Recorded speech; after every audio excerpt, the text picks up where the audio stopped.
Hello, welcome to Pallav physics again. तो चलिए अब हम लोग स्टार्ट करते हैं आज एक नए टॉपिक से। तो आज का हमारा जो टॉपिक है जो हम लोग डिस्कशन में आज रखेंगे वो है फ्रिक्शन। ठीक है, आज हम लोग क्या पढ़ने वाले हैं, फ्रिक्शन के बारे में पढ़ेंगे। ठीक, तो डायरेक्टली इसके बारे में जंप करने से पहले थोड़ा बैकग्राउंड एज यूजुअल समझ लेते हैं पहले। तो चलिए मान लीजिए कि ये एक सरफेस है ठीक है, ये एक सरफेस है और इस पे ये एक ब्लॉक रखा हुआ है एम मास का। ठीक है, और ये रेस्ट पे है, इस पे कोई फोर्स, अप्लाइड फोर्स अभी नहीं लग रहा। ये किस में है, ये रेस्ट पे है। तो आपसे पूछा जाए ये रेस्ट पे क्यों है, तो आप आंसर करते हो कि इस पे कोई अप्लाइड फोर्स नहीं है, और जो फोर्सेस लग रहा है उसके बारे में भी जरा बात कर लें। तो एक इस पे ये फोर्स लग रहा है mg, जिसको आप कहते हैं फोर्स ऑफ ग्रेविटी या वेट जो आप लोग कहते हैं। और एक दूसरा फोर्स इस सरफेस का इस पे है normal reaction, this is n। ठीक है, ये कांटेक्ट फोर्स है, ये नॉर्मल रिएक्शन जो इस पे लग रहा है। तो हम लोग ये कहते हैं कि ये n is cancelling mg, n mg को कैंसिल कर रहा है। ये n क्या है, दिस इज नॉर्मल रिएक्शन। ये नॉर्मल रिएक्शन फोर्स क्या कर रहा है, इस mg को, फोर्स ऑफ ग्रेविटी को कैंसिल कर रहा है। इसीलिए कहते हैं कि m ब्लॉक का, m मास का जो ब्लॉक है वो रेस्ट पे है। ठीक है, ये बात समझ आती है। आइए ऐसा ही केस एक और लेते हैं हम, और ये m मास का ब्लॉक है फिर से, और इस पे एक फोर्स लगा रहे हैं, दिस इज अप्लाइड फोर्स। और इस केस में सिर्फ यही फोर्स है, ये जो अप्लाइड फोर्स है, सिर्फ only only force acting is F applied, this is the external applied force. और इसमें ये mg और n ये तो कैंसिल कर ही रहा है, वो बताने की जरूरत है नहीं, वो तो कैंसिल ही कर देगा वर्टिकल फोर्सेस जो है। हॉरिजॉन्टली सिर्फ यही एक फोर्स है जो फिलहाल लग रहा है। तो आपसे एक्सेलरेशन पूछा जाए तो हम लोग कहते हैं कि एक्सेलरेशन जो इस ब्लॉक में आएगा वो होगा F/m, यही होगा नेट फोर्स। अगर सिर्फ F है, इसको F अप्लाइड कह सकते हैं, नेट फोर्स अगर F अप्लाइड है तो एक्सेलरेशन कितना आ जाएगा, F/m। ठीक, चलिए हम एक और केस की बात कर लें कि ये एक ब्लॉक है। ठीक है, ये एक ब्लॉक है m मास का, m मास का, और इस पे आपने फोर्स लगाया, दिस इज अप्लाइड फोर्स। इस पे आपने फोर्स लगाया, लेकिन इस बारी क्या हुआ कि ये ब्लॉक चला नहीं, ये ब्लॉक अप्लाइड फोर्स के डायरेक्शन में इधर नहीं चला। ठीक है, ये अप्लाइड फोर्स का जो डायरेक्शन है, इस डायरेक्शन में ये ब्लॉक मूव नहीं किया। तो इससे क्या समझ में आता है, इससे ये समझ में आता है कि ये फोर्स लगने के बाद भी नहीं चला। जैसे हम लोग अभी ये समझे कि ये रेस्ट में क्यों है, क्योंकि जितना ये वर्टिकल डायरेक्शन में, अपवर्ड डायरेक्शन में नॉर्मल रिएक्शन है, उतना ही mg है, इसलिए ये कैंसिल किया और ये रेस्ट पे है। तो यहां पे भी ये mg और n तो कैंसिल हो ही रहा है, लेकिन ये अप्लाइड फोर्स लगने से भी नहीं चला। इसका मतलब इसके अपोजिट डायरेक्शन में, इधर है ना, इधर इधर अपोजिट डायरेक्शन में भी कोई फोर्स लग रहा है उतने ही मैग्नीट्यूड का, जिसकी वजह से ये इधर नहीं चला। लेकिन अब इधर इस डायरेक्शन में तो कोई नहीं फोर्स लगा रहा है ना, यहाँ हमको दिखता है यहाँ तो कोई खड़ा नहीं है, कोई अप्लाइड फोर्स नहीं है जो इधर लग रहा है इसको। तो अगर आप लोग ऐसा सोच रहे हैं कोई फोर्स नहीं लग रहा, तो बिल्कुल गलत सोच रहे हैं। ये जिस सरफेस पे रखा हुआ है, ये सरफेस फोर्स लगा रहा है इस पे, कुछ इस तरह से अपोजिट डायरेक्शन में सरफेस फोर्स लगा रहा है, जिस सरफेस पे ये रखा हुआ है। और इस फोर्स को हम कहते हैं फोर्स ऑफ फ्रिक्शन या फ्रिक्शनल फोर्स आप कह सकते हैं। ये क्या है, ये है फ्रिक्शनल फोर्स। तो यहाँ पे ये फ्रिक्शनल फोर्स है जो अप्लाइड फोर्स के बराबर है, जिसकी वजह से इस पे लगने वाला नेट फोर्स 0 हो गया है, जिसकी वजह से ये अप्लाइड फोर्स की डायरेक्शन में मूव नहीं कर पा रहा है। ठीक है, तो यहाँ पे ये फ्रिक्शनल फोर्स लग रहा है, तो ये आ गया अब फ्रिक्शन फोर्स। क्या है ये फ्रिक्शन, या सिंपली इसको फ्रिक्शन भी कहते हैं। तो ये वो फोर्स है, that force that acts parallel to surface of body in contact with ground।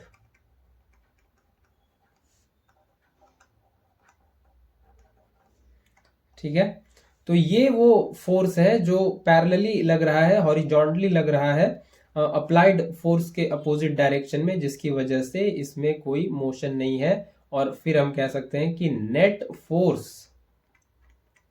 Force in horizontal direction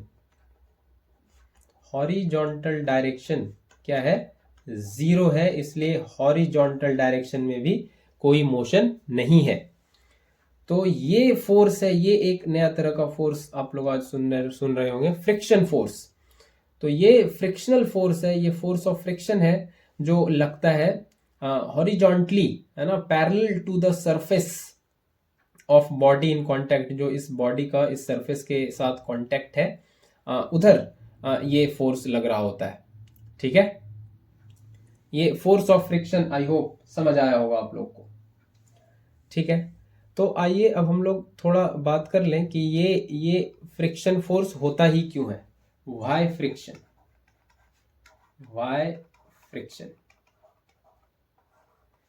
तो इसका आंसर ये है कि अगर हम बात करें एट मॉलिक्यूलर लेवल या माइक्रोस्कोपिक लेवल, मॉलिक्यूलर लेवल पे बात करें, तो जैसे आपको सिंपली ये सरफेस ऐसा दिख जाता है, एक्चुअल में ये गेम प्ले है नहीं, सरफेस ऐसा है नहीं, सरफेस कुछ ऐसा है। ठीक है, सरफेस कुछ ऐसा है, सरफेस में बहुत बम्प्स एंड होल्स हैं। ठीक है, ये सरफेस में ये बहुत सारे बम्प्स एंड होल्स हैं, और इस सरफेस पे जब हम ऑब्जेक्ट को रखते हैं, ये एम मास का ब्लॉक रख रहे हैं, तो ये एम मास का भी जो सरफेस जो इस सरफेस के कांटेक्ट में है, उस ब्लॉक का भी सरफेस एकदम स्मूथ नहीं है, वो इसी तरह से मॉलिक्यूलर लेवल पे उसमें भी बम्प्स एंड होल्स हैं। तो इस तरह से कुछ इंटरलॉकिंग हो जाती है ना, इस तरह से कुछ इंटरलॉकिंग हो जाती है दोनों सरफेसेस इन कांटेक्ट में। तो क्या हो जाता है, interlocking between surfaces in contact. तो ये इंटरलॉक कर लेता है, एक दूसरे को जकड़ लेता है, पकड़ लेता है, बिल्कुल इंटरलॉक्ड हो जाता है दोनों सरफेसेस बम्प्स एंड होल्स में। ठीक है, इसको थोड़ा और टेक्निकली कहते हैं कि ये कोल्ड वेल्ड बना लेता है ना, जैसे वेल्डिंग आपने सुन रखा होगा, वेल्डिंग होते हुए देखा होगा, वैसा वाला वेल्डिंग। तो ये कुछ कोल्ड वेल्ड बना लेता है, और ये आसानी से नहीं टूटता। ठीक है, फोर्स लगाना पड़ता है इसको तोड़ने के लिए, तो ये कोल्ड वेल्ड बन जाता है। तो ये कहते हैं कि ये कुछ काउज है, ये काउज है फ्रिक्शन का, कि सरफेसेस इस तरह से है, मॉलिक्यूलर लेवल पे देखा जाए सरफेसेस को, माइक्रोस्कोपिक लेवल पे, तो सरफेसेस में ऐसा कुछ बम्प्स एंड होल्स दिखता है जो दो सरफेसेस हैं कांटेक्ट में, और ये एक दूसरे को इस तरह से इंटरलॉक्ड कर लेता है। ठीक है, ये इतनी बात समझ आई होगी, ये काउज ऑफ फ्रिक्शन आप कह सकते हैं ये है। ठीक है, इतनी बात समझ में आई, आगे बढ़ते हैं। आगे हम लोग अब बात कर लेते हैं टाइप्स ऑफ फ्रिक्शन। की बात कर लेते हैं, टाइप्स ऑफ फ्रिक्शन। तो बेसिकली दो टाइप है फ्रिक्शन का जो पढ़ना है आपको। पहला है स्टैटिक फ्रिक्शन, और दूसरा है काइनेटिक या स्लाइडिंग फ्रिक्शन, या इसी को कहते हैं स्लाइडिंग फ्रिक्शन। तो चलिए एक एक करके पढ़ते हैं। पहला वाला पढ़ते हैं पहले, स्टैटिक फ्रिक्शन। तो स्टैटिक फ्रिक्शन कब लगता है, सबसे पहले तो ये समझ लें। तो static friction comes into play, static friction कब आता है? तो static friction comes into play when there is no relative motion। जब कोई रिलेटिव मोशन नहीं है तब जो फ्रिक्शन एक्ट होता है उसको कहते हैं स्टैटिक फ्रिक्शन, है ना। ये सरफेस है और इस पे ये इस तरह से ब्लॉक रखा हुआ है और इस पे आपने अप्लाइड फोर्स लगाया और ये ब्लॉक नहीं मूव किया, ब्लॉक का सरफेस के रिस्पेक्ट में कोई रिलेटिव मोशन नहीं हुआ, तो तब आप कह सकते हैं कि ये इस पे लग रहा है, ये सरफेस लगा रहा है ब्लॉक पे, क्या एक फ्रिक्शन लगा रहा है, जिसको ऐसे दिखा सकते हैं एफ एस। एस सबस्क्रिप्ट क्या दिखा रहा है? एस दिखा रहा है स्टैटिक को। तो ये फ्रिक्शन फोर्स लग रहा है जिसकी वजह से ये ब्लॉक इधर नहीं जा रहा है ना, ये फ्रिक्शन फोर्स लग रहा है, स्टैटिक फ्रिक्शन इसको कहते हैं। एफ एस ऐसे दिखाना है स्टैटिक फ्रिक्शन को। तो जब कोई रिलेटिव मोशन स्टार्ट नहीं हुआ है तब जो फ्रिक्शन फोर्स लग रहा है, तब जो फ्रिक्शन है सरफेसेस इन कांटेक्ट के बीच में, उसको कहते हैं स्टैटिक फ्रिक्शन। जब रिलेटिव मोशन स्टार्ट नहीं हुआ है ना, relative motion has not started yet, has not started yet. ठीक है, ठीक है, आगे बढ़े। नेक्स्ट पॉइंट समझे स्टैटिक फ्रिक्शन के बारे में।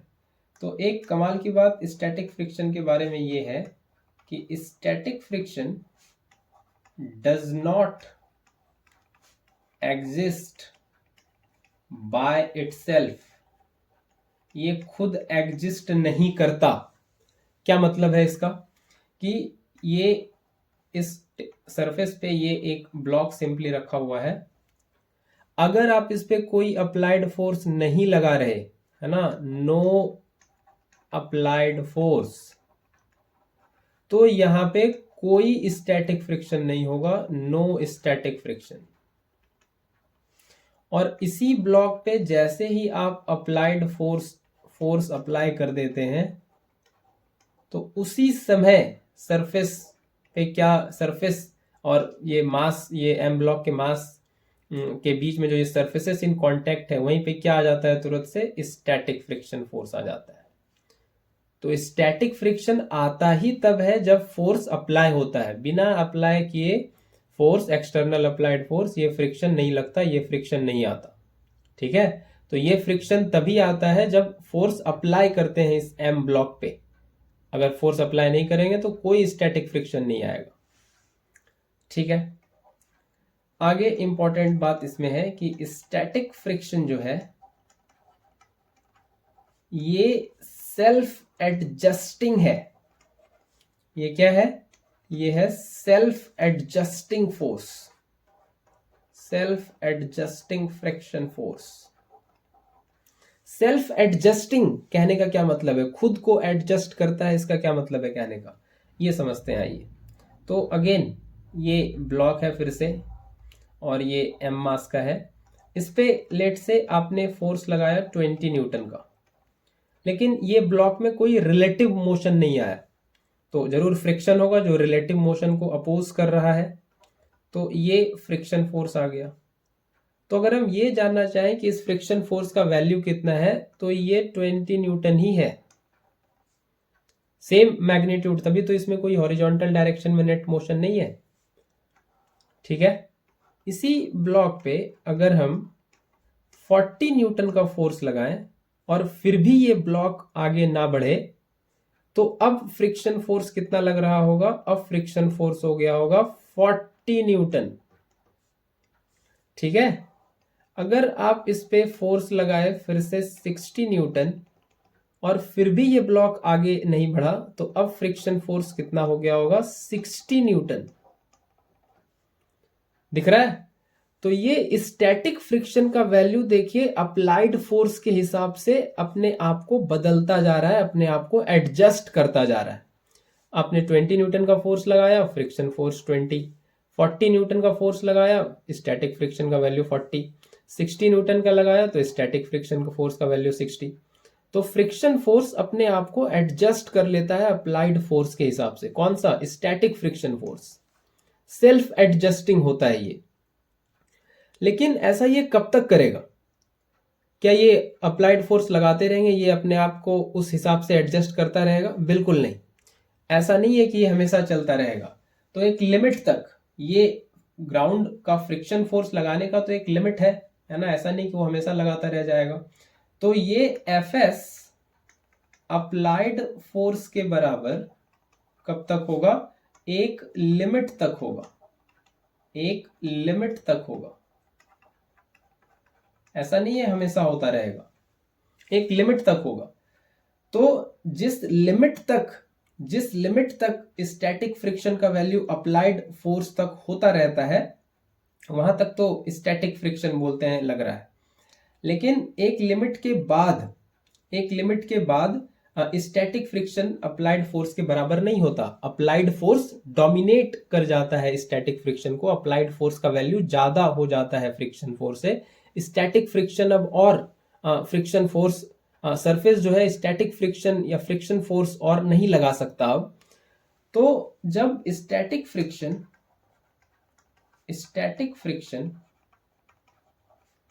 अपने मैक्सिमम वैल्यू पे पहुंच जाता है, कहां पहुंच जाता है? अपने मैक्सिमम वैल्यू पे, तब उस स्टैटिक फ्रिक्शन को कहते हैं लिमिटिंग फ्रिक्शन। मतलब इससे ज्यादा और स्टैटिक फ्रिक्शन अपने आप को एडजस्ट नहीं कर सकता, ये एकदम पीक हो गया, ये मैक्सिमम हो गया।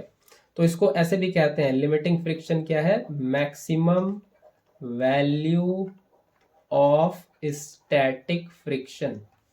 स्टैटिक फ्रिक्शन का ये मैक्सिमम वैल्यू है। इसके बाद और फ्रिक्शन फोर्स, स्टैटिक फ्रिक्शन और नहीं लग सकता, मतलब वो अपने आप को और एडजस्ट नहीं कर सकता। अप्लाइड फोर्स इससे हल्का सा भी ज्यादा होगा तो बॉडी में रिलेटिव मोशन आ जाएगा, अब वो रेस्ट पे नहीं रह पाएगा।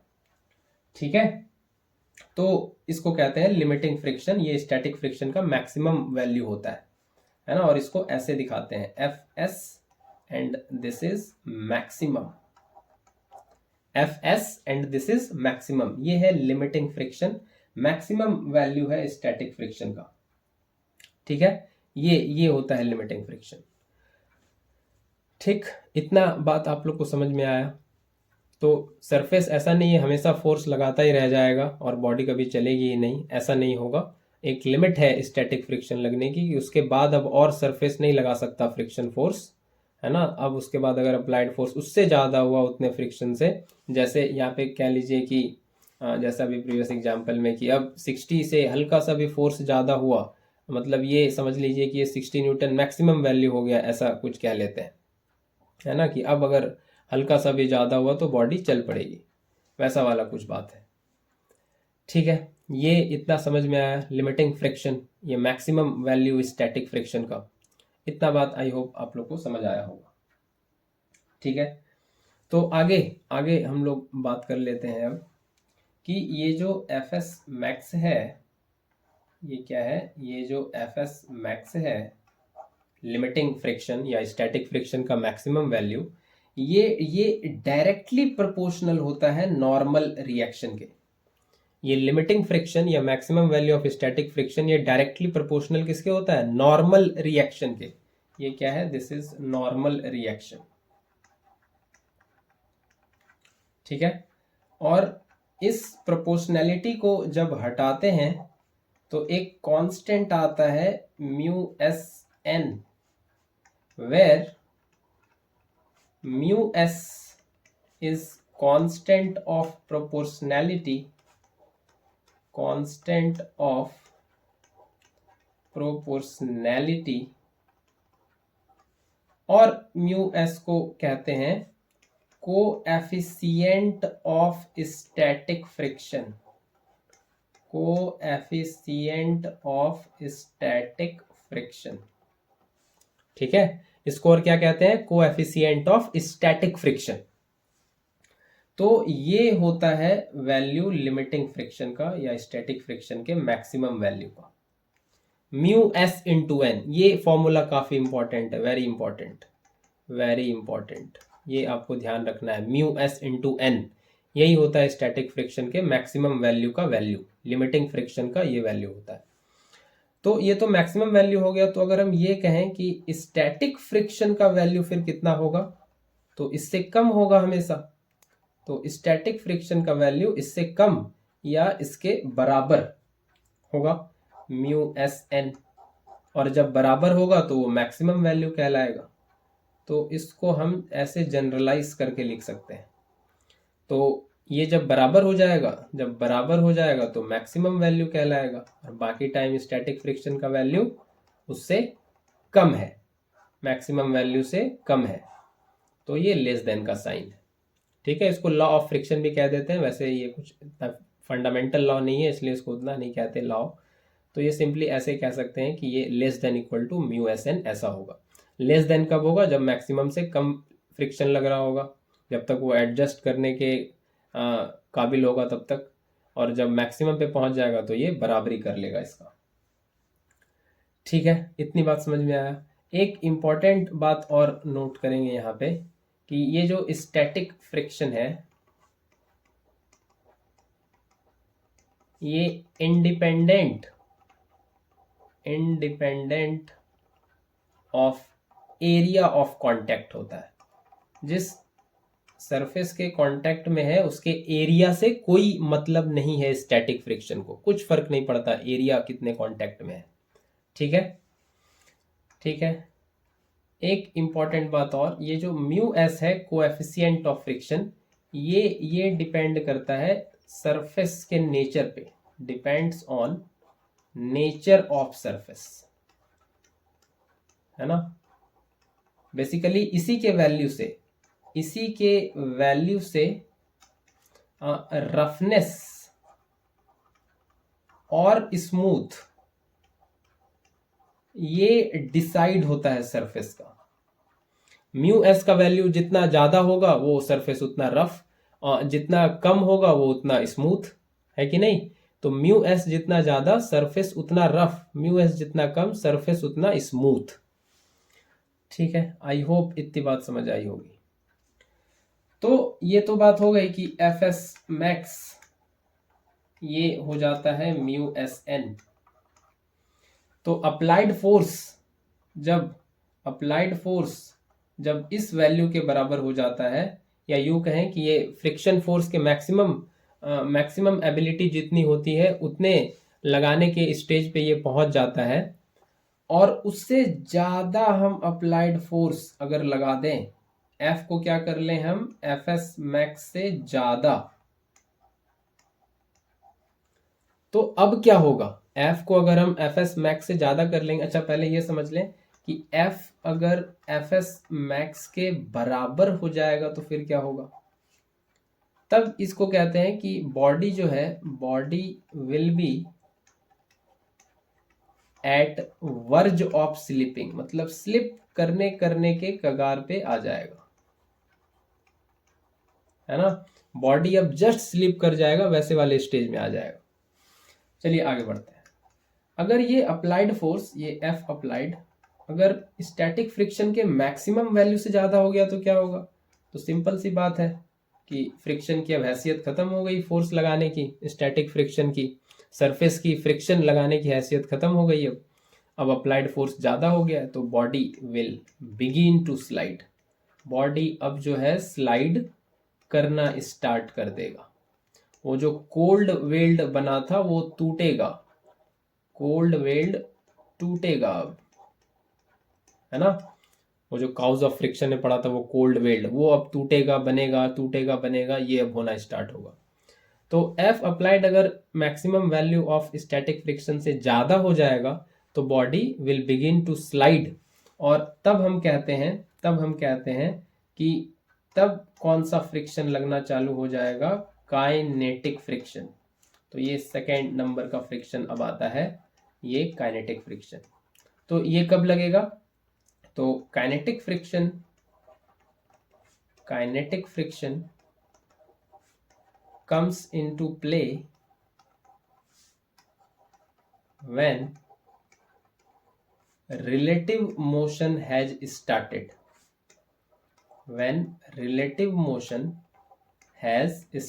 जब रिलेटिव मोशन स्टार्ट हो गया है तब ये काइनेटिक फ्रिक्शन, ये दूसरे तरह का फ्रिक्शन ये लगना चालू हो जाएगा। ठीक है, ये लगना फिर चालू हो जाएगा।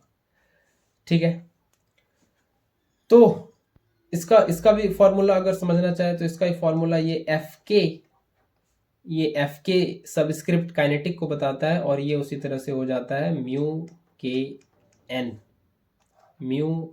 एन।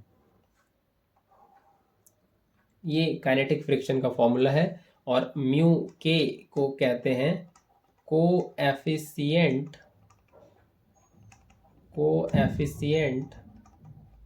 Of kinetic friction.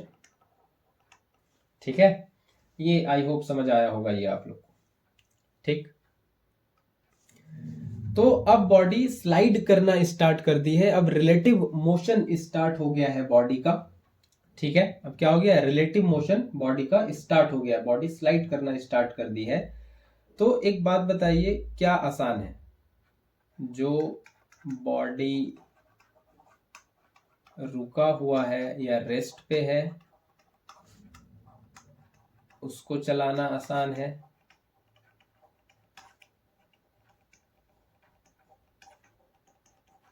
या चलते हुए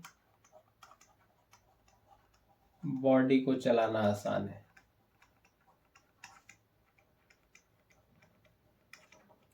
तो डेफिनेटली जो बॉडी चल रहा है उसको चलाना आसान है ज्यादा, बशर्ते इसके जो रुका हुआ है उसको चलाना नहीं। जो बॉडी ऑलरेडी चल रही है उसको चलाना ज्यादा आसान है। तो इसीलिए हम लोग कहते हैं कि जैसे ये अप्लाइड फोर्स ये मैक्सिमम ये स्टैटिक फ्रिक्शन के मैक्सिमम वैल्यू को एक्सीड करती है, तो फ्रिक्शन फोर्स ये डिक्रीज कर जाता है, नहीं, क्योंकि अब बॉडी चलना स्टार्ट कर दी है, रिलेटिव मोशन स्टार्ट हो गया है, तो उसको चलाना अब रिलेटिवली ज्यादा आसान है स्टैटिक फ्रिक्शन जब लग रहा था उसके मुकाबले। ठीक है, क्योंकि चलते हुए बॉडी को चलाना ज्यादा आसान है रुके हुए के मुकाबले। तो फ्रिक्शन फोर्स इसीलिए जैसे ये लिमिट मैक्सिमम वैल्यू से ज्यादा होता है अप्लाइड फोर्स, फ्रिक्शन फोर्स थोड़ा कम हो जाती है, फ्रिक्शन फोर्स डिक्रीज कर जाता है। इसीलिए कहते भी हैं कि ये कोएफिशिएंट ऑफ काइनेटिक फ्रिक्शन जो है ये कम होता है कोएफिशिएंट ऑफ स्टैटिक फ्रिक्शन से। Coefficient of kinetic friction coefficient of static friction से कम होता है। ठीक है, तो ये बात आपको ध्यान रखनी है, जब रिलेटिव मोशन स्टार्ट हो जाता है तो फ्रिक्शन फोर्स डिक्रीज करता है। ठीक है, क्योंकि अब चलाना ज्यादा आसान है, अब रेजिस्टेंस कम मिलेगा इसको। ठीक, ये इतनी बात समझ में आई। तो अब हम लोग आइए एक ग्राफ देखते हैं इस बात को समझने के लिए, कैसे फ्रिक्शन फोर्स डिक्रीज हुआ, क्या हुआ। तो ये हो गया फ्रिक्शन फोर्स वाई एक्सिस पे, और ये हो गया अप्लाइड फोर्स एक्स एक्सिस पे।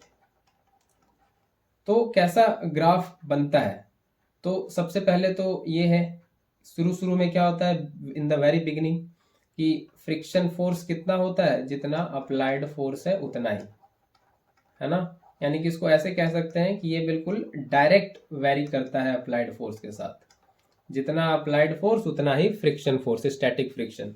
तो ये ग्राफ कैसा जाएगा, ये जाएगा बिल्कुल इस तरह से स्ट्रेट लाइन, ऐसा कुछ। ठीक है, ऐसा जाएगा। लेकिन ये डायरेक्ट वेरिएशन कब तक चलेगा, ये अप्लाइड फोर्स के बराबर कब तक होता रहेगा, तो एक लिमिट तक, मैक्सिमम वैल्यू तक, है ना, यहीं तक होगा।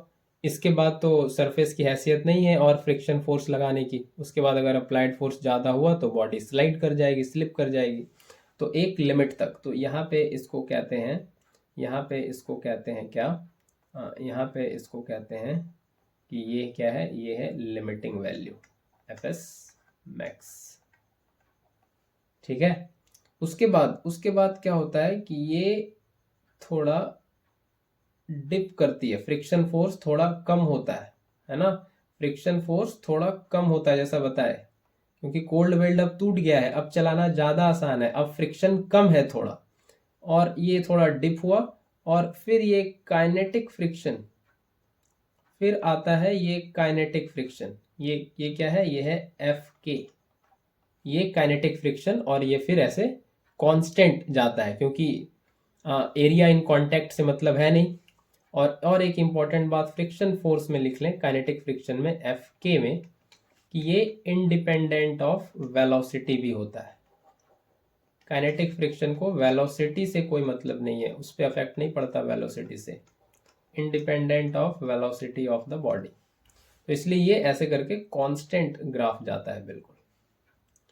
ठीक है, तो ये ग्राफ भी इंपॉर्टेंट है, अप्लाइड फोर्स और फ्रिक्शन फोर्स का, friction force versus applied force का ये ग्राफ, ये भी आपको ध्यान रखना है, ये ऐसा ग्राफ होता है।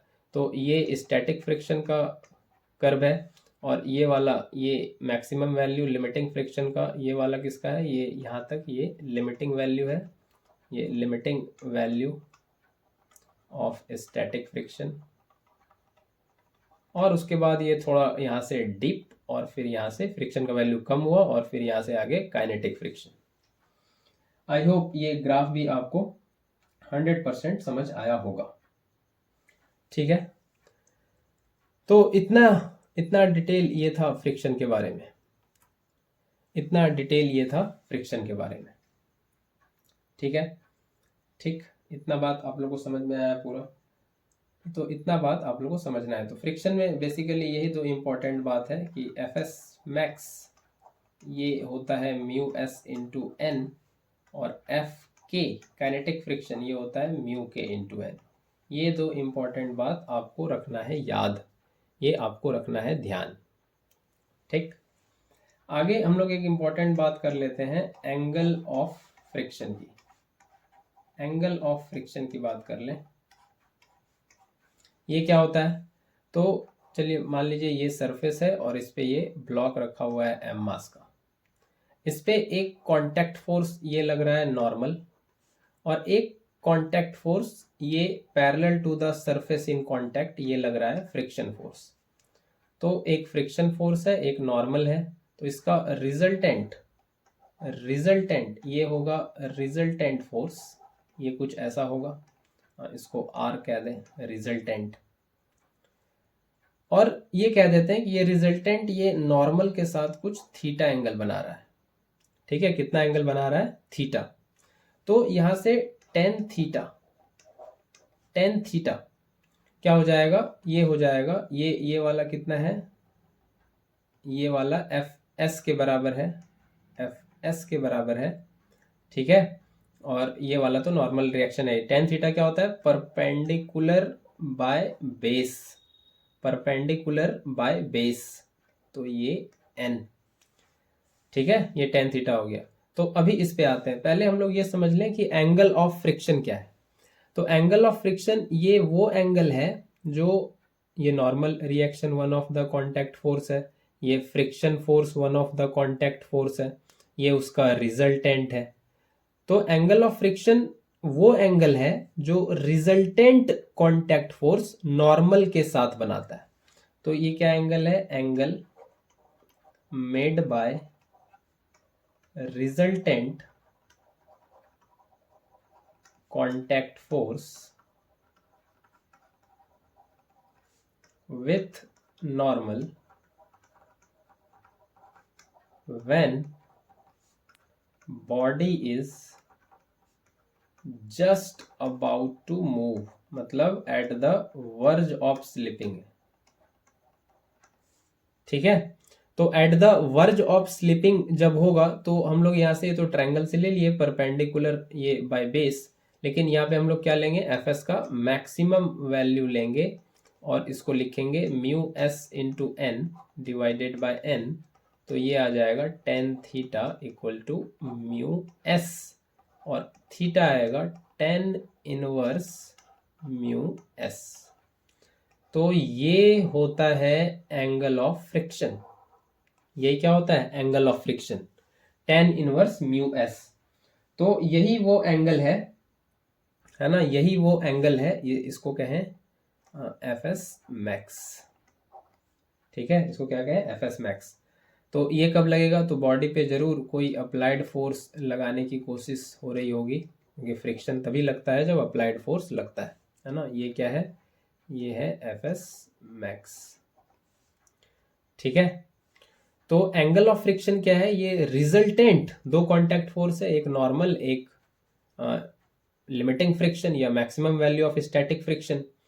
तो ये रिजल्टेंट कांटेक्ट फोर्स जो हुआ वो कितना एंगल बना रहा है नॉर्मल के साथ, वही एंगल क्या है, एंगल ऑफ फ्रिक्शन। तो ये theta tan inverse mu S. I hope angle of friction समझ आया होगा। आगे एक और एंगल की हम लोग बात कर लें, angle of repose. Angle of repose ये क्या होता है, तो ये अगर इंक्लाइंड प्लेन है, ये कैसा प्लेन है, इंक्लाइंड प्लेन, और इस पे ये इस तरह से बॉडी रखी हुई है। ठीक है, तो इस इंक्लाइंड प्लेन का इंक्लिनेशन है ना, ये इंक्लिनेशन, इस इंक्लिनेशन का क्या मैक्सिमम वैल्यू लिया जाए, मतलब इस इंक्लाइंड प्लेन का ये जो ढलान है ये कितना बनाया जाए, ये एंगल का मैक्सिमम वैल्यू कितना लिया जाए ताकि ये बॉडी यहाँ से स्लिप ना करे। तो जिस एंगल तक ये स्लिप नहीं करेगा उसी को एंगल को कहते हैं एंगल ऑफ रिपोज। तो एंगल ऑफ रिपोज है क्या, तो it is maximum value of angle of inclination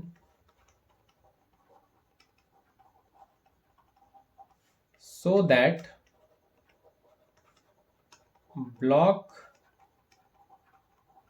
placed on it does not slip, है ना। ऐसा होगा, पहले ये कुछ है और ये इंक्लिनेशन है, स्लिप नहीं कर रहा अभी, है ना। फिर ये इंक्लिनेशन है, थोड़ा और किए, ये अभी भी स्लिप नहीं कर रहा, ये और किए, ये अभी भी स्लिप नहीं कर रहा, ये और किए, ये थोड़ा और, अभी भी स्लिप नहीं कर रहा, लेकिन और ये ज़्यादा कर दिए तो अब ये स्लिप कर जा रहा है। तो ये नहीं, ये वो मैक्सिमम वैल्यू हो गया थीटा का जहां तक ये स्लिप नहीं कर रहा था। ठीक है, यहां तक ये स्लिप नहीं कर रहा था, तो इसी एंगल को कहते हैं एंगल ऑफ रिपोज। तो ये वही थीटा है, तो ये थीटा यहाँ पे हम लोग क्या लिए हैं, एंगल ऑफ रिपोज लिए हैं। तो ये थीटा वो एंगल है, वो एंगल ऑफ इंक्लिनेशन है इस इंक्लाइंड प्लेन का जहां तक ये बॉडी स्लिप नहीं कर रहा। तो बॉडी स्लिप नहीं कर रहा मतलब नेट फोर्स बॉडी पे लगने वाला बैलेंस है। तो वो देख लें बॉडी पे क्या क्या नेट फोर्स लग रहा है। तो एक तो सबसे पहले है ना, इसको अगर अलग बनाएं, इसको ऐसे बना लें अलग, ये इंक्लाइंड प्लेन पे ये बॉडी, एक तो सबसे पहले इस पे नॉर्मल रिएक्शन लग रहा है इस तरह से, है ना। एक इस पे mg लग रहा है, ठीक है, इसका वर्टिकल, और ये इंक्लाइंड प्लेन था और ये थीटा है। तो ये भी एंगल कितना होगा, थीटा। तो mg का ये वाला कंपोनेंट लेंगे, ये वाला, तो ये कितना होगा, mg cos थीटा, और ये वाला प्लेन के अलोंग कंपोनेंट लेंगे तो ये कितना होगा, mg sin थीटा। ठीक है, और ये सरफेस पे फ्रिक्शन, ये mg sin थीटा से ये नेट फोर्स इधर है, ये इधर आना चाहेगा, तो ये स्लिप ना करे तो इस पे क्या लगेगा, फ्रिक्शन फोर्स लगेगा ताकि ये स्लिप ना करे, है ना। ताकि ये स्लिप ना करे उस पे क्या लगेगा, इस पे लगेगा ये फ्रिक्शन फोर्स, और ये लगेगा इसका मैक्सिमम वैल्यू, है ना, तभी तो स्लिप नहीं करेगा। इससे हल्का सा भी ये mg sin थीटा ज्यादा हुआ तो बॉडी स्लिप कर जाएगी। तो ये अगर स्लिप ना करे तो उसके लिए क्या होना पड़ेगा, उसके लिए होना पड़ेगा n को बराबर होना पड़ेगा mg cos थीटा के, वर्टिकल फोर्स बैलेंस होना पड़ेगा, और mg sin थीटा को बराबर होना पड़ेगा, इसको ऐसे लिखें तो ज़्यादा सही रहेगा, एफ एस मैक्स को बराबर होना पड़ेगा mg साइन थीटा के। तो इसी को अगर हम डिवाइड कर दें, fs max divided by n mg sine theta divided by mg cos theta, तो fs मैक्स कितना होता है म्यू एस एन, और n ये इधर हो जाएगा टेन थीटा, ये कैंसिल हो जाएगा, ये n कैंसिल हो जाएगा, तो ये आ रहा है mu S equals to tan theta, और थीटा यहाँ से कह सकते हैं फिर से आ रहा है टेन इनवर्स म्यू एस। तो वैल्यू वही आ रहा है, एंगल ऑफ रिपोज कहें या एंगल ऑफ फ्रिक्शन कहें। वो हॉरिजॉन्टल लेवल पे था, ये इंक्लाइंड प्लेन पे था, बस ये बात है, नाम अलग अलग है। तो इस सरफेस का कोएफिशिएंट ऑफ स्टैटिक फ्रिक्शन ये म्यू एस दिया हुआ है। म्यू एस क्या है?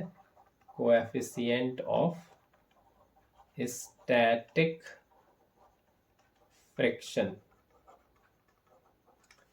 ठीक है, तो ये हो गया एंगल ऑफ रिपोज। तो स्लिप ना करे वो वाला एंगल। ये था एंगल ऑफ फ्रिक्शन। ये काइनेटिक फ्रिक्शन के बारे में मैंने डिटेल में बात की। ये भी हो गया, ये भी हो गया। ठीक है, तो आई होप फ्रिक्शन आपको समझ आया होगा। ठीक है, थैंक यू वेरी मच।